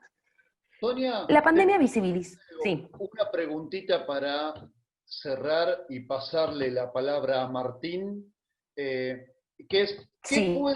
¿qué podemos aportar nosotros, trabajadores del patronato, para aportar al RENATEP y para qué le serviría a nuestra población específica, que son las personas que Bueno, tienen alguna causa penal en trámite, en ejecución, y nosotros estamos para llevar adelante una tarea de inclusión social en este escenario. sí, bueno, de hecho el registro tiene una de las formas organizativas que, sí, y estaba cerrando igual porque tengo las condicionalidades que después se las paso si quieren estrictamente quiénes se pueden inscribir, para no hacerlo muy pesado acá, ahora te los paso así las pueden ver. Lo, Una de las preguntas del registro que ustedes van a ver cuando accedan, hoy al registro se puede inscribir solo de manera online, a partir del formulario que está colgado en la página del Ministerio, solicitan la prescripción ahí, eso entra en un circuito administrativo, nosotros también estamos con Cintis, evaluamos los datos y le devolvemos un número de registro, y estamos trabajando en darles también una credencial inteligente con el número de registro a cada trabajador, lo cual es un aporte personalmente, pero también es un aporte, qué sé yo, por ejemplo, a los vendedores ambulantes les viene muy bien tener una credencial que diga que son trabajadores de la economía popular avalados por el Estado. Esa es una de las cosas. Hoy, como les decía, no acceden directamente a ninguno de los beneficios, pero sí vamos a caminar a que tengan que estar registrados para acceder a cualquiera de las políticas de la Secretaría. Entonces, es importante que nosotros empecemos a registrar a todos los trabajadores y trabajadoras que están, por ejemplo, en el caso del área de ustedes, trabajadores que estén desempeñando una tarea o que los están impulsando de alguna manera que lo hagan, porque va a ser la herramienta a partir del cual puedan acceder a cualquier... Hoy, por ejemplo, para anotarse al potenciar trabajo, les pedimos el número de inscripción del registro. ¿Sí? Obvio que no puede ser una condicionalidad hoy porque el registro se está conformando, pero sí a mediano plazo lo va a ser. Pero no por un capricho, sino porque es la manera que nosotros tenemos de organizar la política. Un registro, un padrón centralizado de los trabajadores y trabajadoras, para ver qué herramienta necesita cada uno también. Entonces, ese es el primer sentido, es un sentido más a mediano plazo, largo plazo, hay algunos programas que tienen como requisito, otros que no, pero que vamos camino hacia eso, en el sentido de nutrirlo. Y van a pasar a ser trabajadores, con lo que eso significa que yo no les, digamos, podemos hablar mucho tiempo del registro, pero en relación a la construcción de subjetividad de los propios trabajadores que realizan tareas que hoy son marginadas por el Estado, por el mercado y también por la sociedad, y es un camino a que una construcción de subjetividad también avalada o acompañada, lo impulsa el Estado, pero que tienda a legitimar a estos trabajadores y trabajadoras en la sociedad, porque van a tener un carnet que dice que son trabajadores, que se lo da el Estado, y eso ayuda a integrarlos socialmente también. Entonces, en ese sentido yo creo que tiene un valor menos tangible materialmente, pero de mucha potencia en términos subjetivos, para los trabajadores y para la sociedad en su conjunto. Y además, el registro en sí, nosotros creemos que es un instrumento clave para la salida de la pandemia en relación a que el trabajo necesario para impulsar y reconocer post pandemia, para dinamizar la economía, reconocer, incluir estos trabajadores. Nada, por eso le estamos poniendo bastante fuerza, y cualquier duda, cualquier inquietud, estamos completamente a disposición para acompañarlos. No les terminé de decir porque me fui, pero nosotros en el formulario hay una opción de forma de organización del trabajo que dice, por ejemplo, cooperativa de liberados. Esa pregunta que se van a encontrar no tiene que ver con que tengan una figura legal o no, pero como es un sector que se está desarrollando mucho y que desde los, como decía, en la apertura, desde los movimientos sociales también se está, de movimientos sociales y las organizaciones que trabajan en el territorio también se está impulsando y desarrollando, la tenemos para considerarla en sus particularidades también, ¿no? Están las fábricas recuperadas, cooperativa fábricas recuperadas, cooperativa solo y cooperativa de liberados, que es donde yo creo que ustedes van a saber mucho mejor, pueden inscribir los emprendimientos que están, por ejemplo, en el sector de los liberados. Así que bueno, y en ese sentido también va a haber información disponible del sector, que está bueno que cuando exista la compartamos. Así que eso, disculpen si me extendí, o sea, no vi la hora acá, les pido disculpas. Bueno, muchísimas gracias, Sonia. Muy, muy consistente tu exposición, y espero que podamos aportar al Registro Nacional de Trabajadores de la Economía Popular, y que esto signifique un reconocimiento para los trabajadores con los que trabajamos, tanto material como simbólico, y que tenga que ver con el desarrollo de esa identidad como trabajadores. Y hablando de identidad de trabajadores y que como cerraste recién, las cooperativas liberados, que hay un ítem específico, bueno, Martín, te paso la palabra. Martín Villalba, presidente de la cooperativa Visión, Trabajo y Futuro, textil de Almirante Brown y presidente de la Federación Unión Nacional de Cooperativas Argentinas de Trabajo. Bueno, a mí no me gusta hablar mucho, ¿viste? Da un poco de vergüenza, pero primero de todo decirle que muchísimas gracias, Diego, siempre acompañando a nuestro sector, siempre preguntando cómo estamos, invitándonos a las reuniones, integrándonos, así que infinitamente agradecido también a todos los compañeros y compañeras que están presentes. Mi nombre es Martín, yo voy a hacer cortito nomás, yo estuve 10 años detenido porque me portaba mal, siempre yo empiezo contando de dónde vengo, no. Terminé primario, secundario y seguí mi carrera universitaria en contexto de encierro, en la provincia de Córdoba, en donde conocí para mí era mejor la rectora Carolina Escoto, en su tiempo, la Universidad Nacional de Córdoba, al decano Tatiani, y conformamos una cooperativa dentro de la Facultad de Filosofía y Humanidades mientras salíamos de un régimen abierto, de la Unidad 4 de Montecristo. Conformamos una cooperativa F&F sin saber que iba a haber una fórmula como ahora Fernández, y en ese tiempo no teníamos idea. Cuando yo recupero mi libertad, yo en Córdoba no tenía nadie, vengo para acá y acá formé cooperativa Visión, Trabajo y Futuro, que es una cooperativa de primer grado. Pero me capacité dentro de la Facultad de Filosofía y Humanidades en Córdoba y en donde me enseñaron que el cooperativismo no tiene techo y la idea era conformar una de segundo grado, que es la Federación FUNCAT, Federación Unión Nacional de Cooperativas Argentinas de Trabajo. Y esta federación ahora tiene filial en Córdoba capital, son 10 cooperativas de Córdoba, de San Francisco, Río Cuarto, La Calera, ahora vamos a inaugurar una filial en Córdoba capital. También tenemos compañeros que están armando una filial en Tucumán, estamos articulando con compañeros de Mendoza, estamos trabajando con un gobierno que discrepa con el gobierno nacional, pero las cooperativas son compañeras, que es de la ciudad de Bragado, que es una cooperativa buenísima, las chicas trabajan a full, así que ahí hay que ir a construir, a Córdoba hay que ir a construir, que es más difícil convencer. Nosotros estamos trabajando ahí. Y hoy lo escuchaba a Marco Solís, que le mandaba saludos Germán Kronbauer, que es el técnico de nosotros. Nosotros como cooperativa de primer grado somos ente ejecutor de la CONAMI, de la Comisión Nacional de Microcrédito, que el objeto social no lo permite, pero como la matrícula de la federación en ese tiempo estaba en trámite, nos dieron la oportunidad que mi cooperativa sea unidad ejecutora. Y nosotros teníamos buena experiencia con ese programa, porque el fondo que nos dieron a nosotros era de 1.100.000 pesos. Logramos prestar 2.300.000 pesos en un año. Prestamos el fondo 2 veces.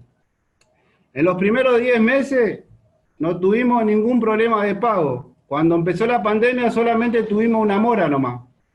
O sea que es un programa que te permita a vos que gire el fondo rotatorio y que las cooperativas no recurran, como hacían antes, a cuotas financieras o a bancos donde la ganancia va para ahí, ¿viste? Así que está buenísimo. Un compañero de una cooperativa tiene una orden de compra, es recontra viable en prestarle la plata para que puedan generar trabajo. Después el programa Manos a la Obra, lo escuchaba a Nahuel Silva, el programa Manos a la Obra para mí es recontra mil importante. Una que nosotros como empresas cooperativas facturamos, yo siempre digo, nosotros facturamos el 21%, nosotros colaboramos con el Estado, los impuestos que nosotros pagamos van todos a pagar al Estado. A parar al Estado.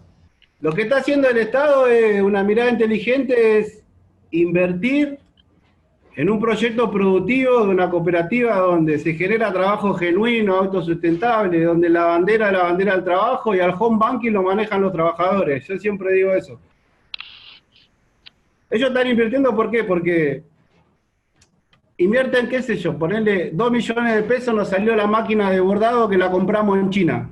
Nosotros con esa máquina nos permite agregarle el valor al producto porque mejora la calidad, nosotros lo facturamos más y antes de que nos den el subsidio, primero se fijaron el balance de nosotros.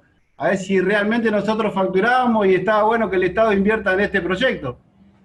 Y nosotros ahora incorporamos 3 máquinas de China, incorporamos una de Japón e incorporamos 22 puestos de trabajo. Tenemos convenio con el Patronato Deliberado y en la Federación de Segundo Grado también estamos haciendo un trabajo más que importante, porque la CONAMI permite que nosotros como cooperativa de primer grado le prestemos plata a las cooperativas asociadas a la Federación y que la mayoría de las cooperativas puedan generar trabajo. Tenemos colegio cooperativo, que el Colegio Modelo San José, Corralón Cooperativo, cooperativa de reciclado con certificado de OPS, cooperativa de construcción, cooperativa de todos los rubros, hasta cooperativa de alimentos comestibles para perros, que es cooperativa de 2 soles con matrícula nacional. Y ahora tenemos una cooperativa de provisión de servicios para feriantes, que esa cooperativa va a permitir generar un montón de puestos de laburo, que lo vamos a hacer articuladamente con la Municipalidad de Almirante Brown como prueba piloto. Por eso yo digo que los programas estos son muy importantes, y lo que decía Sonia Lombardo, es recontra importante que nosotros estemos registrados como trabajadores, porque somos laburantes. Acá no solamente hay chicos y chicas liberados, acá hay gente que se quedó sin laburo, y el cooperativismo, cuando hay recepciones, siempre es solidario, cumpliendo con los principios del cooperativismo. Y nosotros generamos trabajo un compañero está ganando 35.000, 40.000 pesos por mes, sin un salario complementario, sin un potencial que ahora salió, pero bueno, pero con uno de esos programas sería mejorar la calidad de los retiros de excedentes de los compañeros y a nosotros nos ayudaría un montón. Y para terminar, nosotros como Federación de Segundo Grado tenemos un predio que nos cedió el intendente de Almirante Brown en Don Orione. Don Orione es uno de los lugares más, yo siempre decía como que la cuna del delito. La mayoría de los chicos que están detenidos, nosotros trabajamos en cárceles, salieron de ese distrito, de Almirante Brown y de Don Orione. Y ahora ahí en el medio de Don Orione va a haber un polo productivo, que sería un parque industrial, que son 6 naves y un ZUN, donde el presidente del INAE financió el 10% de ese presupuesto, y nosotros empezaríamos con el ZUN. El ministro de Desarrollo Social de la provincia nos llamó hoy, justamente hoy, se comprometió a donarnos el techo. Y empezaríamos ya con otro polo productivo, y ahí se darían los cursos de capacitación profesional y formal. Ahí nosotros decimos que va a ser nuestra escuela, que el cooperativismo es el mejor modelo de inclusión social. Estamos articulando con el juez Roberto Conti de Loma de Zamora, con el Centro de Estudios Jurídicos de Loma de Zamora, en donde en un lugar donde se salían delincuentes, nosotros vamos a tener un modelo de inclusión social, y nada, los invitamos a todos para que vengan, para que participen, y muchísimas gracias por la invitación. Martín, te hago una pregunta. ¿Podrías contar el inicio de tu cooperativa y cómo lograron equiparse al inicio con las primeras máquinas? ¿Cómo fue la gestión de esas adquisiciones? Yo primero de todo agradecido al programa Manos a la Obra. Nosotros fuimos la última matrícula del gobierno de Cristina, la última, ¿viste? Y me acuerdo que estaba Lucía, Jimena y Soledad en el programa, y ellas nos ayudaron a que nos salga nuestra matrícula. Lucía ya estaba por ser mamá y decía, antes de que me internen, queremos que salga la matrícula, y ya había perdido el gobierno y venía el gobierno del PRO, y teníamos unos días como para que salga la matrícula. Nosotros teníamos una máquina de coser, que nos habían prestado a la mamá de un compañero que trabaja con nosotros, Harold, que es el síndico, y conseguimos 2 máquinas más de la Secretaría de Desarrollo de Almirante Brown, y la Secretaría de Desarrollo de Almirante Brown le gustó el proyecto que nosotros le planteamos y nos alquiló este espacio físico abajo por 6 meses. O sea que nosotros teníamos 6 meses pago el alquiler y teníamos 2 máquinas de coser. Y yo me fui, nosotros siempre decimos que no queremos, con respeto a la palabra, depender de la teta del Estado ni del municipio, ¿no? Nosotros queremos que ustedes nos ayuden a fortalecer el sector y nosotros ir a competir al privado. Crucé para el otro lado, y nosotros decimos hay que cruzar para el otro lado Riachuelo y traer trabajo. Y me fui al departamental de la Policía Federal, que es Indumentaria Benítez, que le fabrican ropa a la policía. Y le dije la verdad, le dije que queríamos laburar y que veníamos de tal lado, y le llevé una muestra y me acuerdo que me dio 20 camisas de la Policía Federal. Yo le dije, mirá que no lo podemos facturar. Y dice, bueno, hace esta, a ver cómo sale, hágase, uno de nosotros se hizo monotributista para poder facturar hasta que la matrícula salga, y empezamos a trabajar así, con 2 máquinas, y ahora nosotros tenemos 27 máquinas de coser, tenemos 2 máquinas de bordado de última tecnología, una máquina de ojal japonesa Yuki con láser incorporado, y tenemos nuestro trabajo que es lo principal y que de esto vivimos y llevamos las cosas que hace falta a casa, ¿viste? Y a la misma vez no nos olvidamos de dónde venimos y a la cárcel vamos gratis, nadie nos paga para ir a la cárcel. Porque sabemos que el cooperativismo es el mejor modelo de inclusión social, ¿viste? Y yo siempre digo que para mí lo mejor que me pudo haber pasado es estar preso en una institución dentro de otra institución. Yo siempre me fui y me metí al colegio que estaba dentro de la cárcel y me volví a la tarde al pabellón y después tuve la suerte de estudiar en la primera universidad de la República Argentina, que es la de Córdoba, y como que te preparan, no sé, ¿viste? Por eso yo cuando voy a Córdoba y seguimos articulando con esa gente, para mí estoy recontra agradecido. Pero empezamos así, Diego, con 2 máquinas y con muchas ganas de trabajar. Y ahora todos los compañeros somos monotributistas social, somos efectores social, tenemos cuenta en el banco, nosotros no sabíamos lo que era un IVA, no sabíamos lo que era ir a tramitar una resolución o un quit. Ahora le enseñamos a las cooperativas cómo se hace. Tuvimos la suerte de contar con jueces que nos ayudaron mucho, contar con un intendente que realmente sabe de inclusión social, y conocer a gente como vos, como que nos conocemos hace un montón, y conocer a gente como el programa Manos a la Obra. Yo siempre te he agradecido, Soledad, Jimena, que nos tuvieron paciencia para presentar un proyecto, porque es difícil para nosotros presentar un proyecto de esa característica, para solicitar 3 millones de pesos, 4 millones de pesos, y rendirlo.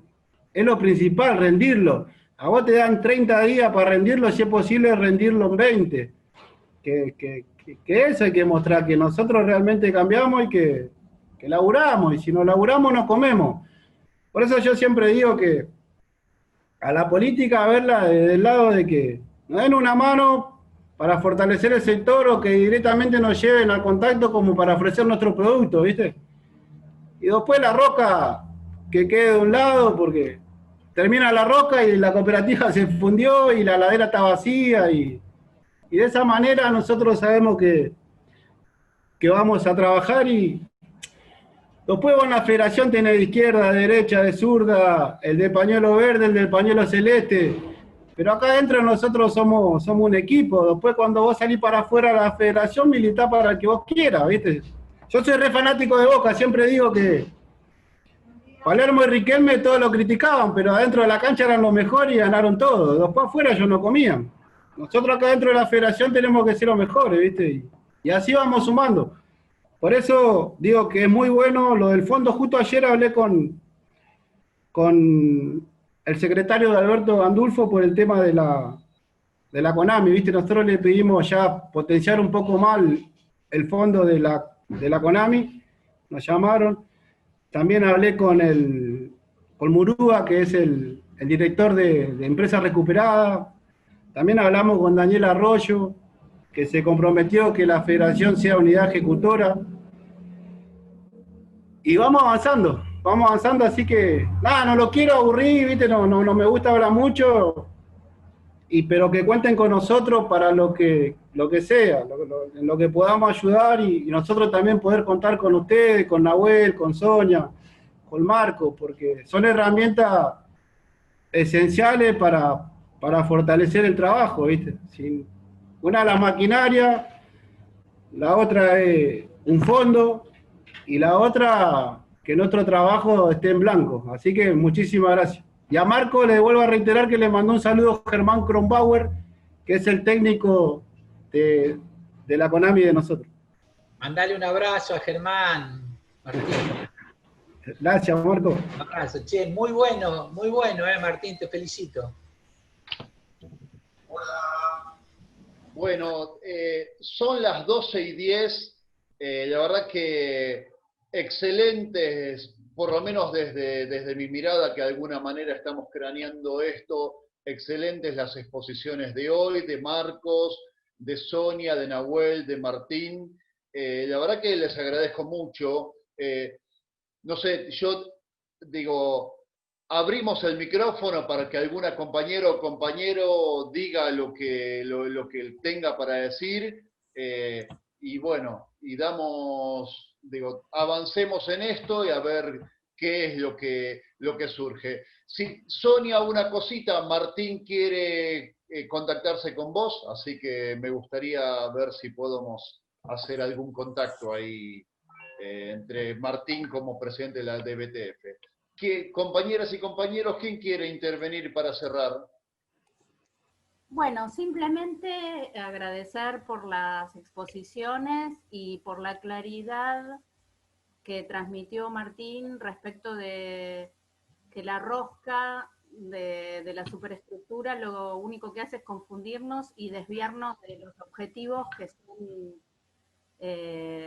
que haya un plato de comida en la casa de cada uno de nosotros y que no tengamos que mendigarlo, ¿no? Y pedir misericordia y compasión, sino todo lo contrario, que sea producto de nuestro trabajo y de lo que podamos construir, no individualmente, sino como comunidad organizada y con las organizaciones libres del pueblo, porque si no está eso, somos todos abstractos y en lo abstracto somos todos perfectos, pero en la realidad las cosas no se modifican. Así que te agradezco, bueno, les agradezco en general a todos por esa capacidad transformadora de la realidad que manifestás del hecho de ir escalando posiciones cada vez más respecto de la posibilidad de acceder a un trabajo que si no lo construimos nosotros, nadie nos lo va a dar. Estoy convencidísima de eso y por eso es muy importante. Y también le quería preguntar a Sonia, no sé si tenemos tiempo, la diferencia que ella hizo entre registro y la otra palabra que tenía que ver con, digamos, con tomar contacto con la población. Vos habías ubicado dos términos que no son similares y me parecía que en esa diferencia entre estas dos palabras estaba muy en el centro, digamos, el trabajo de una psicóloga que acompaña estos procesos, una trabajadora social, un administrativo, un técnico que acompaña estos procesos de los compañeros que están organizando sus cooperativas. Mi nombre es Pablo Bató, soy un trabajador social del Patronato de Liberados. Estoy del año 2005 trabajando acá en Pergamino, en la delegación Pergamino. Primero quiero agradecer a los expositores de hoy, Sonia, Marco, Nahuel y Martín, es un aporte muy valioso. Me gustaría brevemente describir la situación de Pergamino y también transmitir a ustedes, a los expositores de hoy, que por ahí yo noto que en la ciudad, en Pergamino, hay varias instituciones, pero todo lo que yo escucho desde que arrancó la capacitación, me siento como que estamos muy alejados de lo que es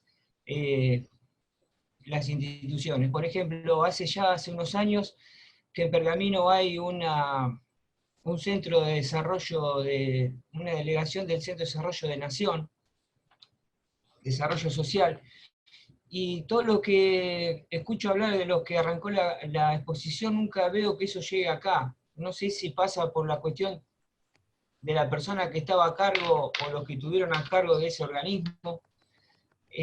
También Pergamino cuenta con una Secretaría de Producción y Empleo, y cada vez que nosotros orientábamos a las personas que supervisamos para que se acerquen ahí, o hablamos informalmente con colegas que trabajan ahí, siempre está todo en potencial, podrá quizás, a lo mejor. por eso lo noto esto muy valioso, y ojalá que con el tiempo se pueda organizar y llegar acá a Pergamino, Rojas, Salto, con unas cuestiones más concretas. Tenemos un montón de población con la que trabajamos que tiene un montón de potencial para organizarse y también con oficios que organizándose, yo soy un ferviente admirador que la comunidad, si está organizada, tiene que funcionar sola.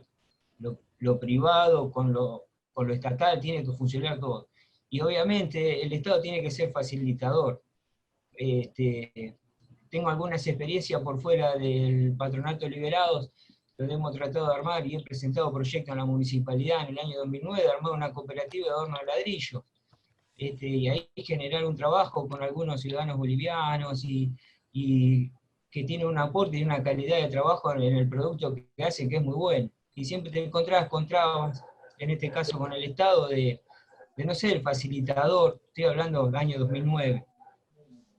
Y el apoyo técnico que necesita la persona, como le pasó a Martín, que tenés una persona que te puede orientar a formar la cooperativa y tener un acompañamiento técnico. Así que lo veo muy valioso y se lo agradezco mucho. Espero que podamos concretar algo acá en Pergamino y que sea tan organizado y que tengan una independencia propia, que no sea siempre que tengan que depender de algún técnico. Me parece bárbaro, Martín, y te felicito a vos y a todo tu equipo.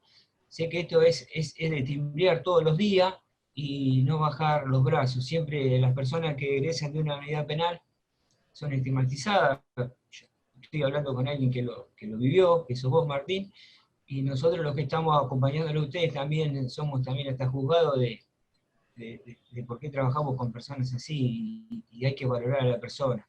Y más allá de lo que ha tenido en su pasado, hay que darle oportunidades. Pero bueno, básicamente quiero cerrar y no demorarlos más.